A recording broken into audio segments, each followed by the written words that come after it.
গোখাইগাঁও কচুগাঁৱত বন বিভাগৰ অভিযানত জব্দ কৰা হৈছে বৃহৎ পৰিমাণৰ চোৰাং শালকাঠ। কচুগাঁও বজাৰৰ বন বিভাগে অভিযান চলাই জব্দ কৰে শালকাঠ।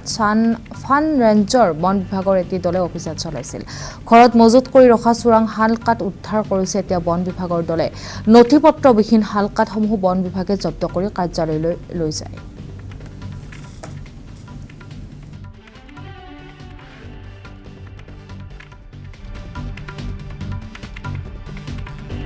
আমাৰ ফৰেষ্ট মিনিষ্টাৰৰ নিৰ্দেশ মৰ্মে আমি দিনে ৰাতি অভিযান চলাই আছোঁ।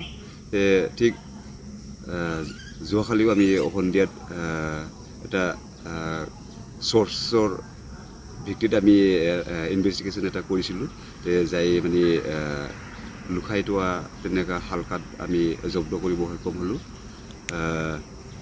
ক'ৰ পৰা জব্দ কৰিছে? এইটো আমি কচুগাঁও বজাৰত এজন মানুহৰ ঘৰত মানে তেনেকুৱা লুকাই থোৱা অৱস্থাত আছিলে। আমি চাৰ্চ কৰোঁতে আমি জব্দ কৰিব সক্ষম হ'লোঁ। কিমান আছিল কাঠ তাত?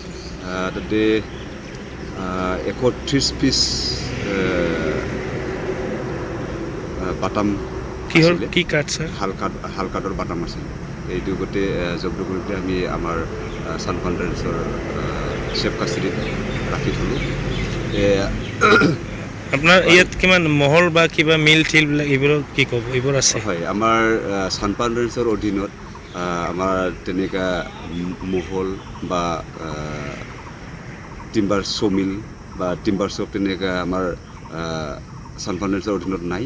হ'লেও আমি অনাৰেবল মিনিষ্টাৰৰ নিৰ্দেশমৰে আমি দিনে ৰাতি আমি অভিযান চলাই আছোঁ।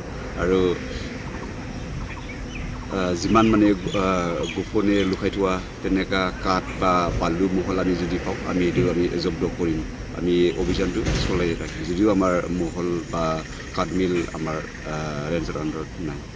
আমাৰ ফৰেষ্ট মিনিষ্টাৰৰ নিৰ্দেশ মৰ্মে আমি দিনে ৰাতি অভিযান চলাই আছোঁ।